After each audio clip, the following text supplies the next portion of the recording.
नमस्कार दोस्तों, आपका स्वागत है हमारे YouTube channel teaching exam overload में। दोस्तों, आज हम आपको यूपी टेट तथा सुपर टेट के अंतर्गत हिस्ट्री की पहली क्लास लेंगे, जिसमें हम आपको प्रागैतिहासिक काल और सिंधु घाटी सभ्यता के बारे में बताएंगे।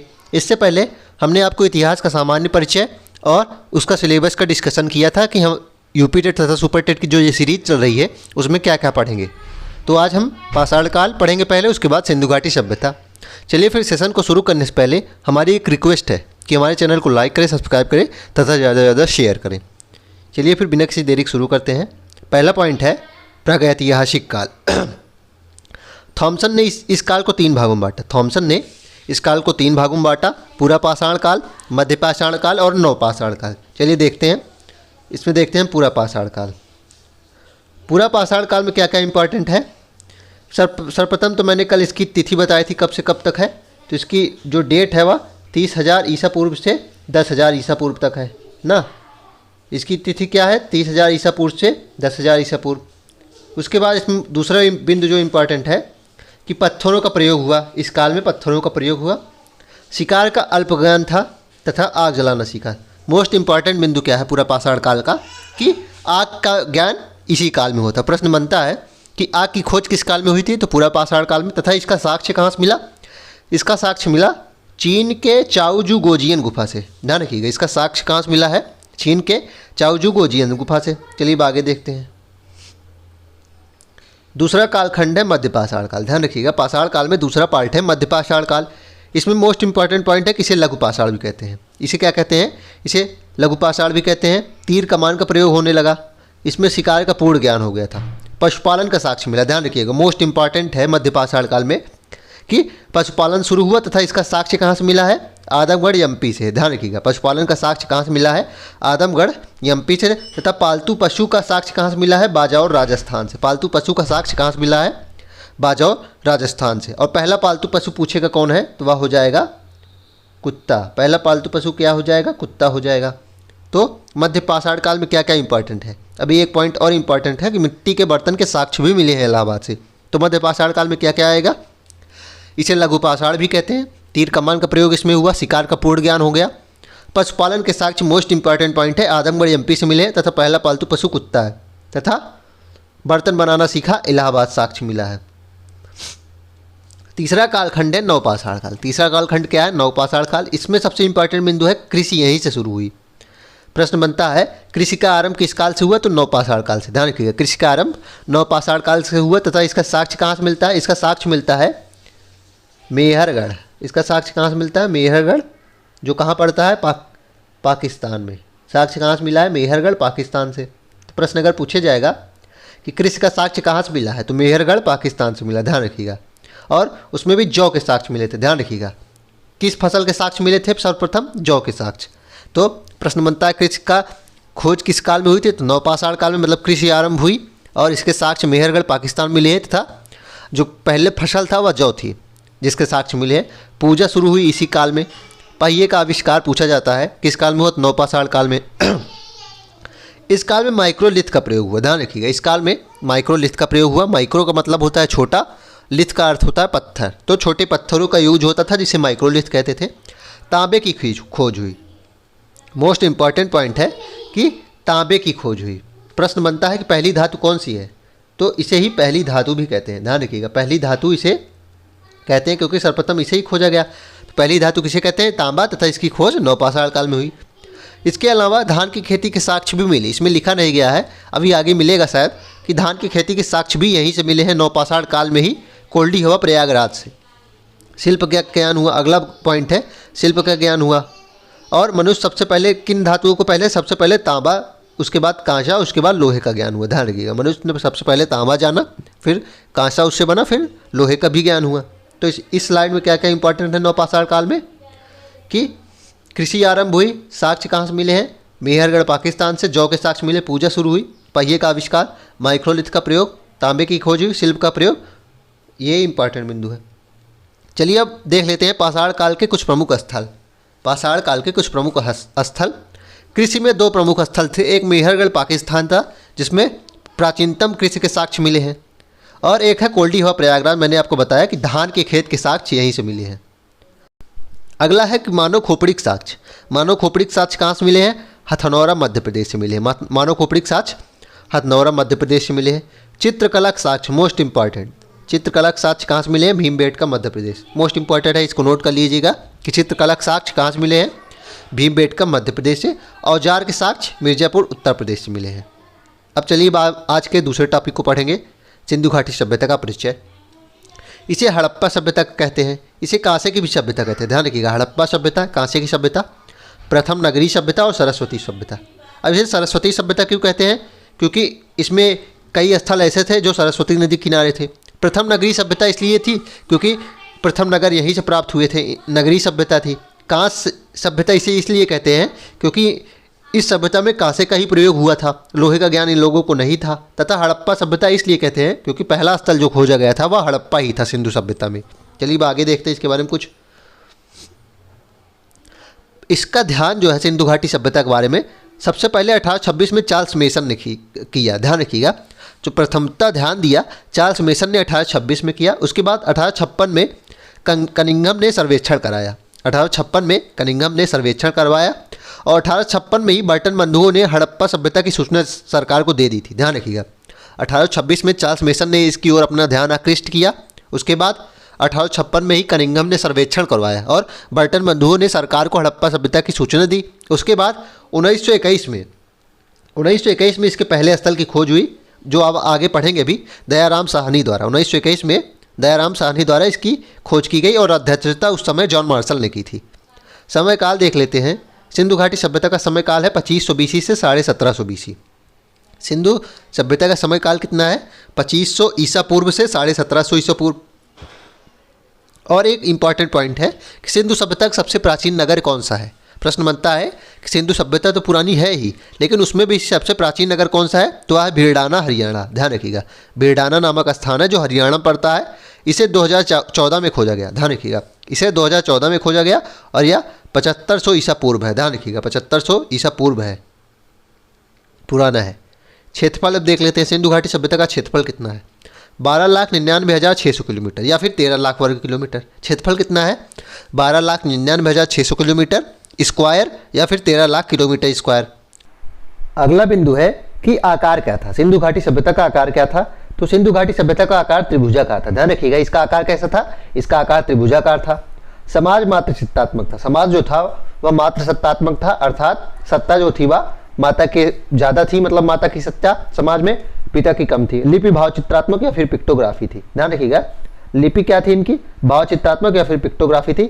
और यह दाएं से बाएं लिखी जाती थी। ध्यान रखिएगा, या राइट टू लेफ्ट लिखी जाती थी। पूजा या पशुपति और मातृ देवी की करते थे। पूजा ये पशुपति और मातृ देवी की करते थे। मातृ देवी को उर्वरता की देवी भी कहा जाता था। पवित्र पशु इनका कुबड़ वाला बैल था। पवित्र पशु कुबड़ वाला बैल था। व्यवसाय इनका व्यापार था। इनका व्यवसाय क्या था? इनका व्यवसाय व्यापार था।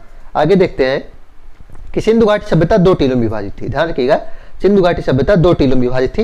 लेकिन प्रश्न बनता है कि सभी सभ्यताओं में सभी नगर जो प्राप्त हुए वह 2 टीलों में विभाजित थे, लेकिन एक ऐसा नगर भी प्राप्त हुआ है वह 3 टीलों में विभाजित था। वह कौन सा था? तो वह धौलावीरा था। प्रश्न बनता है कि 3 टीलों में विभाजित नगर कौन सा था? धौलावीरा था, जो उचित जल निकासी के लिए भी प्रसिद्ध है। ध्यान रखिएगा, अभी आगे आप इसको पढ़ेंगे। चलिए अब आगे देखते हैं। अब सबसे जो अंतिम छोर थे सिंधु घाटी सभ्यता की चारों दिशाओं में, उसको देखते हैं। उत्तर की ओर अंतिम जो छोर है वह है मांडा, जम्मू कश्मीर या फिर लद्दाख में पड़ता है, चिनाब नदी के किनारे था। पश्चिम में सुतकांगे डोर था, पाकिस्तान में पड़ता है और दास्क नदी के किनारे था।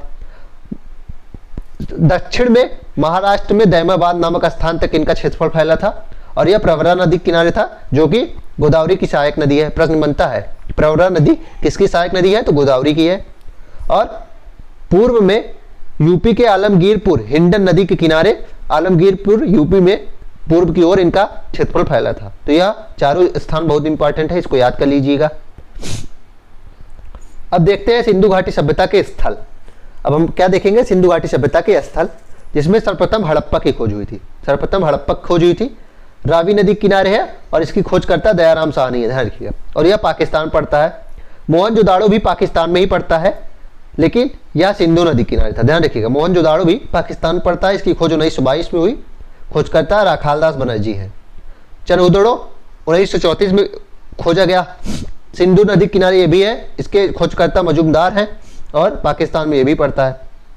धौलावीरा, धौलावीरा में आपको सन तो याद करने की जरूरत नहीं है, नदी याद करने की जरूरत है कि यह लूनी नदी किनारे है।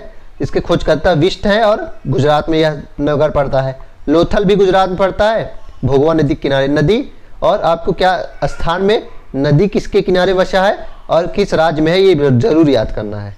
तो आगे देखते हैं।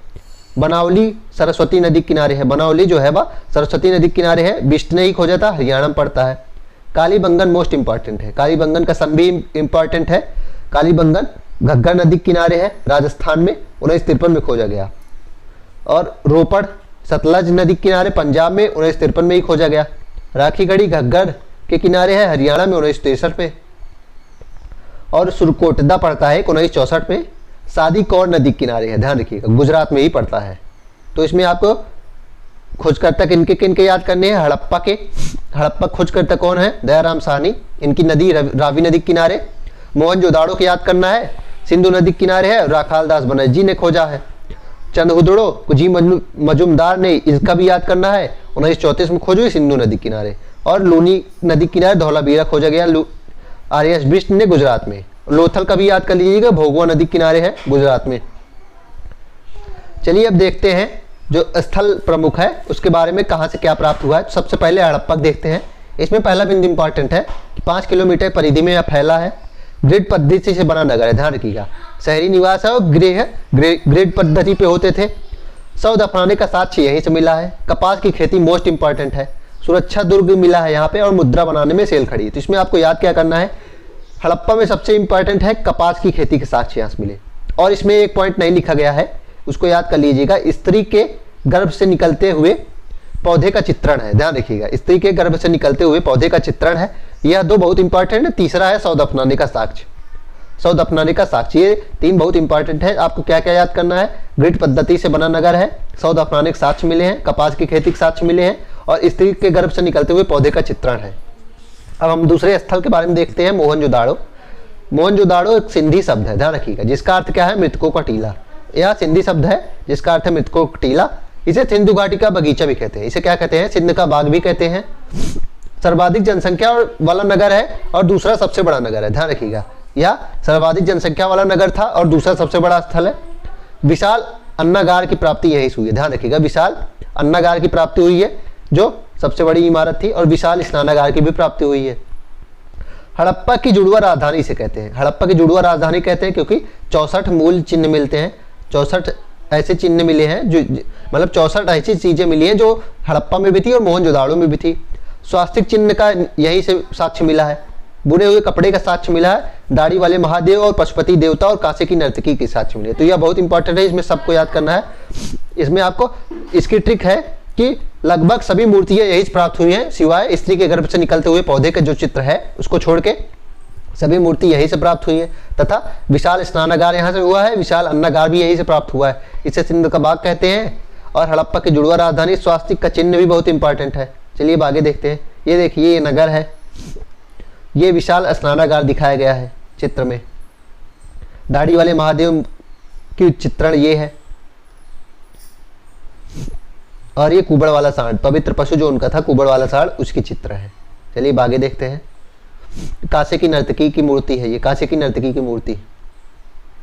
अब चंदहुदड़ो के बारे में देख लेते हैं। अब तीसरा प्रमुख स्थल है चंदहुदड़ो। मनका बनाने का कारखाना था, ध्यान रखिएगा, या मनका बनाने का कारखाना था। सिंधु सभ्यता का औद्योगिक नगर था। ये क्या था, सिंधु सभ्यता का औद्योगिक नगर था। इसको आप नोट कर लीजिएगा, मोस्ट इंपॉर्टेंट पॉइंट है कि सिंधु सभ्यता का क्या था, औद्योगिक नगर था। इसको आप नोट कर लीजिएगा। वक्राकार ईंटें यहाँ से मिली है, मोस्ट इंपॉर्टेंट पॉइंट है, वक्राकार ईंटें मिली हैं। और बिल्ली का पीछा करते हुए कुत्ते का चिन्ह, ध्यान रखिएगा, बिल्ली का पीछा करते हुए कुत्ते का पद चिन्ह मिला है। मेकअप से जितने भी सामान हैं वह यहीं से मिले हैं। मेकअप से संबंधित जितने भी सामान हैं, सौंदर्य साधन, सब यहीं से मिले हैं। लिपस्टिक, काजल, कंघा, दवात मिली है। और एकमात्र नगर है जिसमें सुरक्षा की दीवार नहीं थी, ध्यान रखिए। इसमें क्या क्या इंपॉर्टेंट है, मनका बनाने का कारखाना मिला है, सिंधु सभ्यता का ये औद्योगिक नगर था। इसको आप नोट कर लीजिएगा कहीं। वक्राकार ईंटें मिली हैं, बिल्ली का पीछे कुत्ते का पद चिन्ह मिला है, मेकअप से संबंधित सौंदर्य प्रसाधन की सारी चीजें मिली हैं, और एकमात्र नगर जिसमें सुरक्षा की दीवारें नहीं थी। अब लोथल को देख लेते हैं। मानव निर्मित बंदरगाह था यह। इसे लघु मोहनजोदाड़ो कहते हैं, ध्यान रखिएगा, इसे क्या कहते हैं, लघु मोहनजोदाड़ो कहते हैं। सफाई के प्रति ये सजग रहते थे, ध्यान रखिएगा, लोथल में सफाई के प्रति व्यक्ति सजग थे। इसे व्यापारिक नगर कहा गया है, इसे सिंधु सभ्यता का व्यापारिक नगर कहा गया है। बंदरगाह की, यह एक बंदरगाह था, ध्यान रखिएगा, गोदीवाड़ा में यह बंदरगाह था। घोड़े की हड्डियों के साक्ष्य मिले हैं और शतरंज के खेल के साक्ष्य मिले, मोस्ट इंपॉर्टेंट पॉइंट है, शतरंज के खेल के साक्ष्य मोस्ट इंपॉर्टेंट। युगल समाधि का साक्ष्य मिला, ध्यान रखिएगा, युगल सती प्रथा का साक्ष्य यही मिला। प्रश्न बनता है कि सिंधु सभ्यता में किस नगर से सती प्रथा का साक्ष्य मिला है, तो लोथल से, क्योंकि युगल समाधियां मिली है। और हाथी दांत से बनी मेसोपोटामिया की मोहर मिली है। चावल का छिलका मिला है यहाँ से भी, और हड़प्पा सभ्यता का इसे मैनचेस्टर कहते हैं। तो इसमें आपको क्या याद करना है, इसे लघु मोहनजोदाड़ो कहते हैं। सफाई के प्रति ये सजग रहते थे, व्यापारिक नगर था, बंदरगाह था यह, शतरंज के खेल का साक्ष्य मिला है, 3 युगल समाधि अर्थात सती प्रथा का भी साक्ष्य यहीं से मिला है, ध्यान रखिएगा। अब कालीबंगन है, कालीबंगन का अर्थ क्या है, काली चूड़ियाँ। जुते हुए खेत के साक्ष्य यहीं से मिले, मोस्ट इंपॉर्टेंट, सबसे ज़्यादा कालीबंगम यही पूछा जाता है, जुते हुए खेत के साक्ष्य यहीं से मिले हैं, और चूड़ियों के साथ यहीं से मिले हैं। लकड़ी का हाल मिला है, 7 हवन कुंड, ऊँट की हड्डी और भूकंप के साथ, सभी पॉइंट इसमें मोस्ट इंपॉर्टेंट है। कालीबंगन से बहुत प्रश्न बनता है, ध्यान रखिएगा, सभी पॉइंट इसमें इंपॉर्टेंट है, कालीबंगन से बहुत प्रश्न बनता है। लकड़ी का हल, 7 हवन कुंड, ऊँट की हड्डी और भूकंप के साथ मोस्ट इंपॉर्टेंट, सबसे प्रश्न बनता है, तो इसको याद कर लीजिएगा। अब धौलावीरा देखते हैं। धौलावीरा में 2 चीज़ें बहुत इंपॉर्टेंट है, जल प्रबंधन व्यवस्था उत्कृष्ट थी तथा सुनामी के साथ यही मिला, और स्टेडियम का भी साथ यही मिला, ध्यान रखिएगा, स्टेडियम के साथ यही मिला। 3 पॉइंट इसको याद कर लीजिएगा। सुदकोटदा में घोड़े, हाथी और भेड़ियों की हड्डी मिली है, इतना याद कर लीजिएगा, बहुत है। आगे देखते हैं बनावली। बनावली में कुछ याद करने को उतना ही है नहीं। चलिए फिर आज के सेशन को हम यही समाप्त करते हैं। आज हमने आपको पाषाण काल और सिंधु घाटी सभ्यता के बारे में बताया। आशा करता हूँ कि आपको ये सेशन पसंद आया होगा। अगर आप इसी तरह के सेशन और प्राप्त करना चाहते हैं तो हमारे चैनल को लाइक करें, सब्सक्राइब करें तथा ज़्यादा से ज़्यादा शेयर करें। और अगर आप इसकी PDF प्राप्त करना चाहते हैं तो हमारे टेलीग्राम चैनल का लिंक जो है वह डिस्क्रिप्शन बॉक्स में दे दिया गया है, आप उससे ज्वाइन हो जाइए ताकि आपको PDF मिल सके। चलिए फिर, धन्यवाद।